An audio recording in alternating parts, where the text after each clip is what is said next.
Welcome to today's interview. I brought on Jen Fiore. Jen, welcome. Hi, good to be here. Please give listeners a little background. Where do you live and what do you do? Okay, I live outside of Atlanta. I'm an author and an energy healer and a spiritual mindset coach. Okay, and we've already been talking for quite some time. I'm excited for today's conversation. We're going to dive into several different things, but can you share a little bit? How did you even get on this path? Well, I myself had a lot of pain in the body since the age of 8. I didn't realize I had celiac disease. Okay. And so it wasn't until the age of 35 that I even found that out. So there was a lot of pain and suffering in the body and a mystery to everybody. And, but I still plugged along because I really had the personality in my life and my family that, just enjoy life as best you can, despite what's happening in this body. So that was the motto I lived with. And I even was hit by a car when I was 18 in college, and I had a near-death experience with that. And still, I just knew I was supported and that God loved me, and I still would go, continue on. Don't let these things get you down.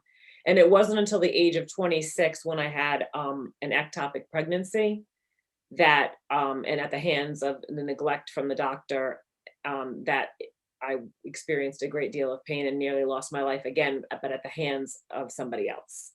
So that shifted my entire mindset and view of the world, myself. I went into a great deal of thinking. I was never a person that thought very much. Granted, I would scope out bathrooms and whatnot because I had celiac disease undiagnosed. So whatever I ate wreaked havoc in my body. Yeah. But as far as thinking and thinking of other people in a negative way or thinking of myself and anything other than happy that was a shift for me. But here's a question for you, for, different people we've studied. If all thought creates our reality and Mhm. any dis-ease in our body stems again from wrong thinking, how did you heal from that? So so here's the thing, and it's so funny you talked about this because I just addressed it today. As far as celiac disease, you could also use that argument too. Like, why am I still on a gluten-free diet? If I could heal my own body, why couldn't I heal from celiac disease? Yeah. Well, I personally express this to everybody I speak with. It I deal with what is in front of me right now, and celiac disease and being gluten-free is so not on my awareness scale anymore. I have been gluten-free for 18 years that maybe one day in this lifetime I will address it, but at this time I don't really care. It doesn't matter to me. It doesn't have any importance. So I'm non-resistant to celiac disease. So my house is gluten-free. But as far as pain in the body, Yeah. so I have arthritis from C2 to 7 because remember I was hit by a car, and so now I'm in my 50s and my body has some experience with arthritis and pain. And so these are the things that yell the loudest in my life for me to address and become even more non-resistant. And so that is, as far as I'm concerned, that's where my healing is living the best life I can, no matter what this body is doing. So if I were to have a scan today, I can probably tell you that my arthritis has even diminished since it was a scan of 20 years ago. I was told for 20 years I had to get fusion in my neck. That's 2 to 7 to be fused because I have very little disc. But I choose to use alternative thinkings and healthy practices, but mindful practices that pull me away from pain in the body into more of a blissful life. And so it's using my mind to do that. 100%. Well, and even a perfect example of that for anyone who has heard of or not familiar with Dr. Joe Dispenza, Mhm. he talks about how we're supernatural and how he, Yes. by mindfulness practice and visualizing healing, he was doing a triathlon on the bike, got hit by an SUV, but he healed his spine and didn't have to do this crazy surgery. And I want to touch on real quick. Yeah. So I was, claimed to be gluten intolerant. What was that? Like 13 years ago. I was always like autoimmune. I was always sick, low energy, Right. and finally figured some stuff out, went gluten free as well 13 years ago. And it changed. Right. But more recently, in the past few weeks, the more I learned that, we're not a body, that this is all an illusion and Right. whatever, I decided for shits and giggles to put myself on an experiment. Because especially like fast food and stuff, a Chipotle burrito, yes, I can have a bowl, but sometimes I just want to hold a burrito and chew it. Right. So I went to Subway a couple times and got a sandwich. I went to Chipotle and then guess what? But because I decided that this exterior thing can't harm me, can't hurt me, I didn't wake up with the welts in my forehead and I didn't have the coughing and the itching and the digestive issues. But then I had Taco Bell and it wreaked havoc. And it was like, okay, so I did my own personal experiment. There is power in thought. How Mhm. much power do I have? I'm unsure. I agree with you 1,000%. Um, I'm a student in the Course of Miracles, so there's a lesson in there that says I'm not a body, and then there's one that says I'm not a body, I'm free, Yeah. and there's also one that says I choose peace instead of this. So in those practices of using those lessons, I came to understand in my like lots of year journey in the healing of this body and this mind of this thinking I was just total and utter crap, really, compared to everybody else. I'm just a shit, like nothing was working, right? Yeah. Um, I chose to see that I'm not a body, but then when you do this, because the mind is a really slippery slope, Yeah. okay, because it has two teachers, right? So when you're so used to, it's like Pavlov's dog, when you're so used to listening to that ego running its little program, you almost fall back into this pattern of listening to it and the disempowering thoughts. So you could even use a wonderful lesson like I'm not a body, I'm free against yourself. So what I learned to do was understand this is where the celiac comes in for me. So you can understand when we started talking. I understand now I am a human being, okay? In but I'm a spiritual being. So I'm a spiritual being and a human being at the same time here. Yeah. While I'm here, this is human. This is humanness.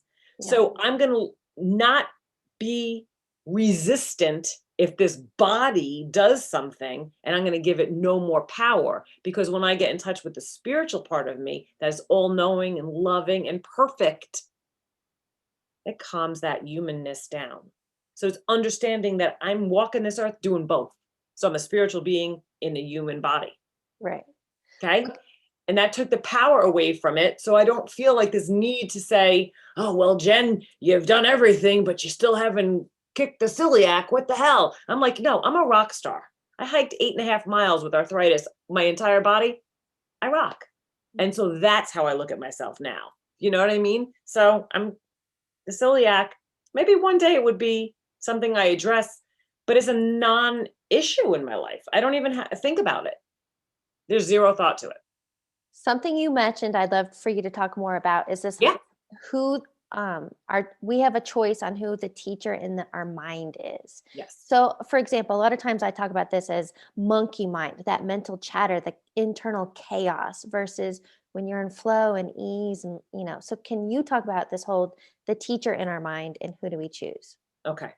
And I'll tell you too. There's a whole part in my book and all the parts of me that I basically break it down to like the ego is what runs our body. Like think of it as our mind is a computer and it has a program, and which program is it? It's the ego or it's the God mind. And this is what I mean by when I say my humanness. I remember when I was 18, I used to say, my humanness is getting in the way. And no, I mean, I didn't even know why I was probably really saying it, but it's like was an epiphany for me when I'm writing this book. I'm like, my humanness is getting in the way. The ego part of my mind was getting away and talking over my spiritual part of my head, the spirit part of me, the God mind of me.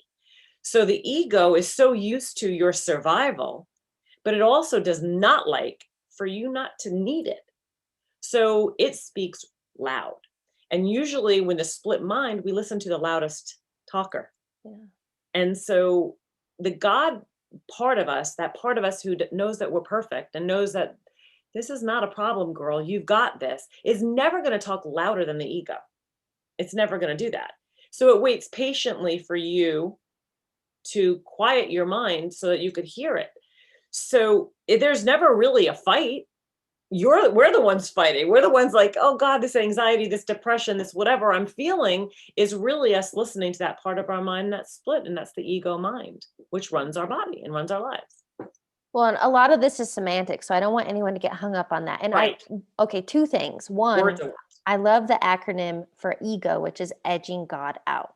Love it. Yep. But also, when we're talking about, the split mind, the other side of it, you can call that your intuition, Right. the Right. Holy Spirit. But, and I love, I don't know where I heard this, it was so long ago, but the intuition is that soft whisper, it's that intuitive nudge, it's a feeling where, yeah, the ego is loud, it's that stress, it's the anxiety, it's the worry, it's the chaos. So there's such a difference between chaos and like light touch. Right. But Right. how, so if somebody is so used to being ego driven, ego mindset, Right. stress and chaos, how do you quiet that to get in tune with another So way? don't you think it's like I oftentimes will tell different clients that it's like you're you've learned so long how to do this, right? I mean, if you look at yourself or look at a baby who's brand new 2-year-old baby, a 1-year-old, they're pretty much clean slates. They haven't had any of this human conditioning that we've been bombarding our lives with. Society, churches, schools, families, generational things, whatever it is a bombardment and is a human conditioning on us. So that actually lends to that part of ourselves, that ego mind, to always bring that in the forefront loudly to protect us, right? That's, I'm putting air quotes around protect us, but it wants to us to listen to it because it always has an excuse. And that's where our subconscious beliefs also lie, Mhm. is in this ego teaching. But when we can quiet ourselves, and I know everybody out in the world has done this before, and they've experienced that nirvana, that feeling, and they've never given a name to it. And I never want anybody to get lost in names and words, because you're right, it does block your healing journey. It blocks your learning, is to put a word and limit yourself to a word. So don't call it ego, don't call it a God mind, call it loud and call it quiet. So you can go and like sit in a stream and you wonder why, like, damn, that vacation was great. I did nothing, and you wonder why did I didn't go to Disney World. I just was looking at a stream and I've had the best vacation ever. It's because we allow ourselves to really get in touch with who we were created to be. The essence of who we are is that quiet, peaceful part of us, which then you can't hear the ego because you're so in touch with your creation. So I encourage everybody to find a mindful practice, and the more, and I know it's hard because I literally every single person I've ever spoken to says, "But Jen, I can't find the right one and I can't do it." Well, yeah, teach yourself how to write lefty when you've been a righty your whole life. It's practice. It's going to take a while to quiet. It's not something that's just going to be automatic. I mean, put an app on the phone, but still, if you have those thoughts, you're going to think, even this app doesn't work. It's Mhm. going to take time. And then when you do those mindful practices, for yourself and set them up, when you're in your everyday practices, you're just like interacting with somebody at work or your spouse or your kids or whatever, you'll be able to bring that quiet up in those times because you're used to it now. So, for example, a mindful practice, are you talking about maybe meditation, journaling, just sitting still? Yes, I all of those things, absolutely. I believe it or not, since COVID, for me has been a bit of a blessing because I started a mindful practice of painting. Mm. I used to love art when I was in college, and my life was extremely busy and businesses and kids, and I didn't. I picked up the paintbrush, and Yeah. now I would literally consider that meditation. I mean, when I painted for 8 hours the other day, I said, "Lord have mercy." That was you got to get in. You got to make dinner because I was so in the zone. Well, okay. So that's a great way to call it when you're in the zone in flow. And I just released a podcast on this because for some people, trying to sit still and they're too twitchy. Right? And so for me, I've found a lot of peace and zen in a moving meditation. For me, it's running. Yeah. And something about for me that running and being so present, I get like the downloads, I get guidance, I get aha, I get ideas, but so for everyone, maybe it's dancing or golfing or fishing or whatever it is to be so present. There's not one way to do it. I agree.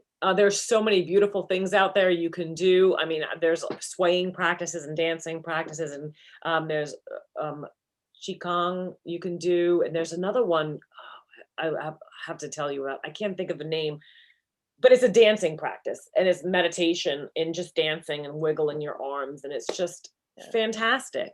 And you think you can do that for 5 minutes, 10 minutes, and you're rejuvenated like, oh, you didn't think of anything. That's amazing to be able to do that. Yeah. I know Okay. people also don't even realize though too, and I know this is sounds so trivial, but please hear me on this. Looking outside and being in nature, watching birds, listening to the sounds like that, that sounds so trivial and so trite, but it's so valuable. It really is. That you can find quiet even doing that. Yeah. Okay, question for you. And you just mentioned it, but what do you mean by who we were created to be? Okay. So really we are created in the energy of love.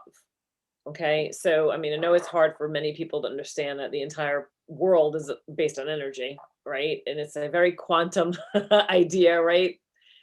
Science in our life, but it is. We're all created in energy, and the energy of God, or whatever you call it, is an energy of love. So we forget that in our journey in life, in our human conditionings, and the traumas that have happened to some people's lives, and whatever it is, or or their lack that they feel like it it is dimmed in their life. They don't get in touch with that light of who they were created to be, in that love energy, which is really, when we live in this love, we actually attract it. It's an energy thing, right? We've heard of law of attraction. You and I talked before we got on here, law of attraction. But within disempowering thoughts, you're not really thinking about love. You're thinking of the body, you're thinking of fear, you're thinking of lack, and very little attention gets put on who you were created to be, which is a loving being. Mhm. And in our life and in society, how we deal with the things that come up, it's it's a mindful practice to get in touch with that. So I feel like for me personally, I can speak to this 100%.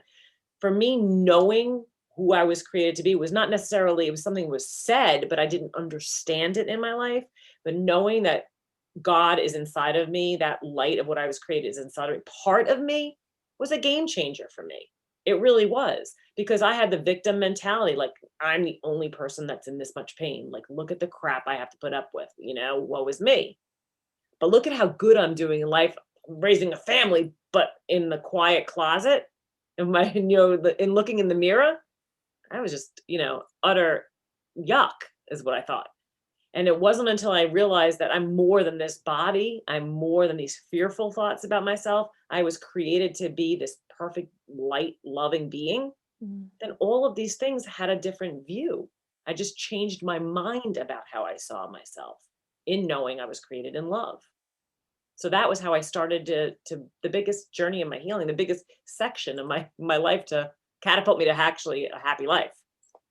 So I think one sticky question that, and I definitely did this in my 20s, and I literally used to Google search it. Yeah. People are seeking their passion and their purpose. What is their purpose? How would you answer that? Oh my God, somebody asked me that the other day, like, what is your purpose? And I know that there's going to be somebody out there who's going to be like, Jen, you are so full of it, but I'm really not. When I say my purpose, I think everybody's purpose in life is to be happy. I really believe we were created to be happy. Have you seen the Disney movie Soul? No. Okay, first of all, Oh, go watch it. I watched it okay. like three I'm just times. write this down.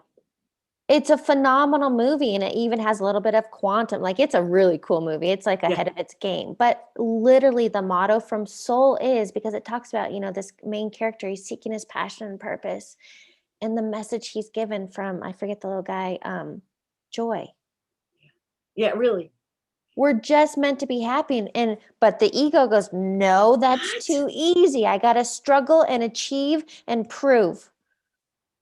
And I have to tell you, from somebody who has, experienced great abundance in life, lost it, earned it, lost it. I mean, we've gone through everything.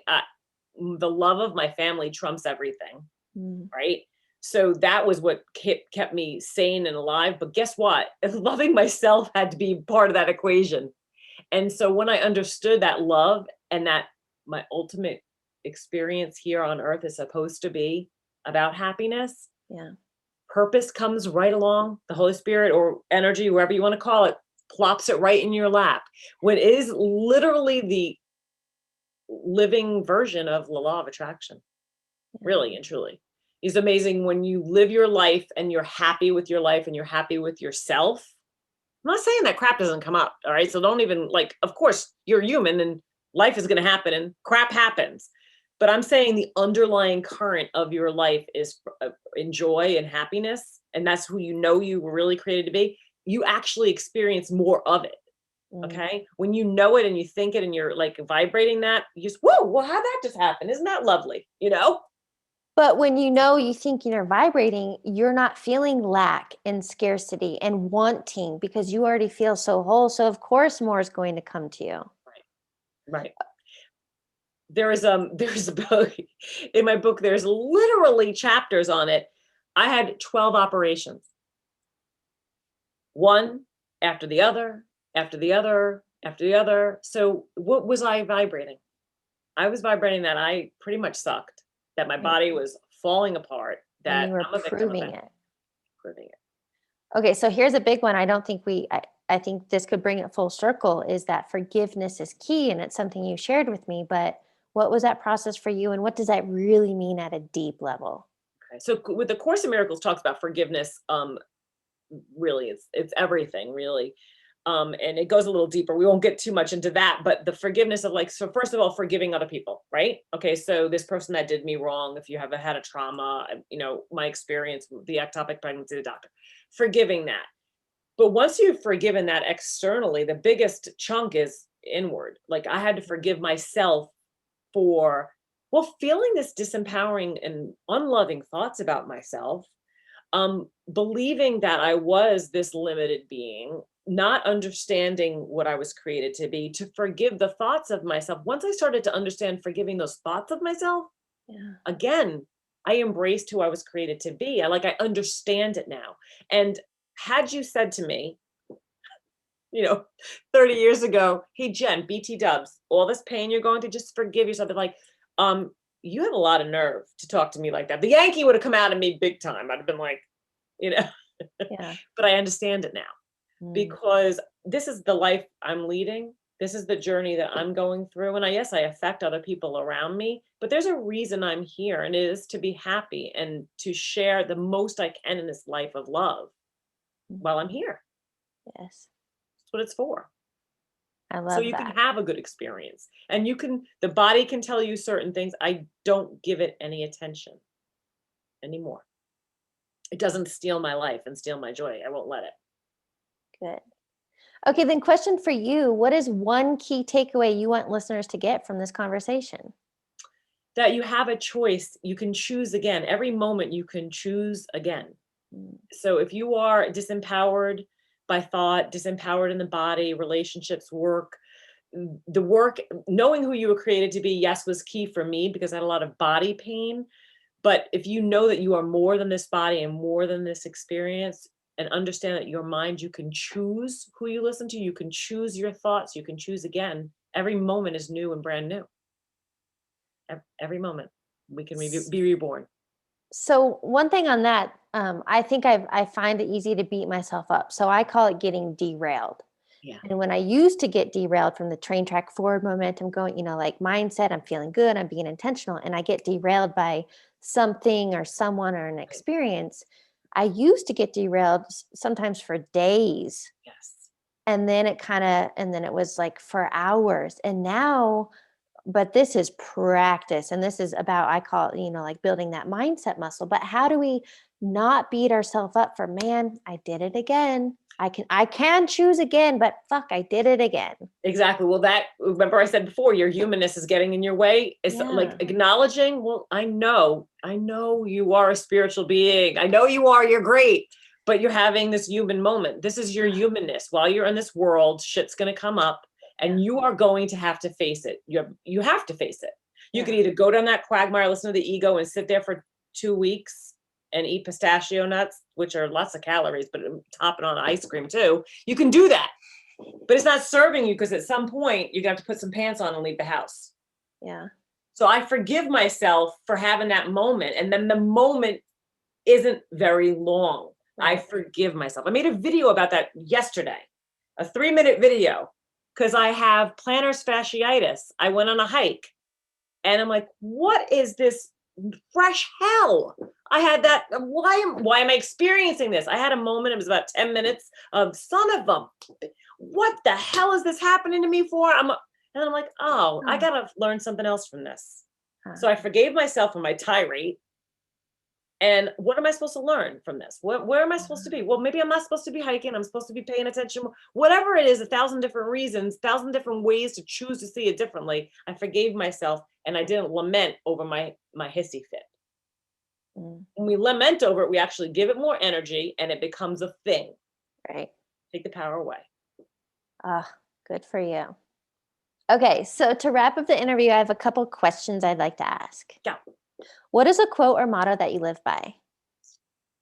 Oh, I am. I have it tattooed on my arm. I am, and then I finish with I am love most days. I am love, or I am power, or I am perfect. But an I am mantra, it means everything because you are including yourself in your creator. I am part of that. Yeah. I'm not outside of that. I'm not a victim. I love that. Part of my creation. What is a book you're currently reading or highly recommend? Well, of course it'd be my own. Well, my book is all the parts of me, but I actually do read that often because I have some meditations in there that I revisit. But it's the Course in Miracles I read daily. Okay. I read something in there. I'm inspired to open the book just authentically and hear what I need to hear for the day. Final question. What advice would you give your younger self? Oh, my younger self. Oh, wow. You know what? Honestly, I really probably would say that God is not outside of you. Like I would have told that little girl who was so afraid of the concept of eternity and living forever, like I thought it was in this body, and I thought I was being like, I was so much different. So I would have told her, sweet thing, and hug her and say, you're part of everything. You're part of God. Yeah. So I could have really been more empowered had I known that. Well, I love that. And what a great note to end on. Jen, thank you so much for joining me. Thank you for having me.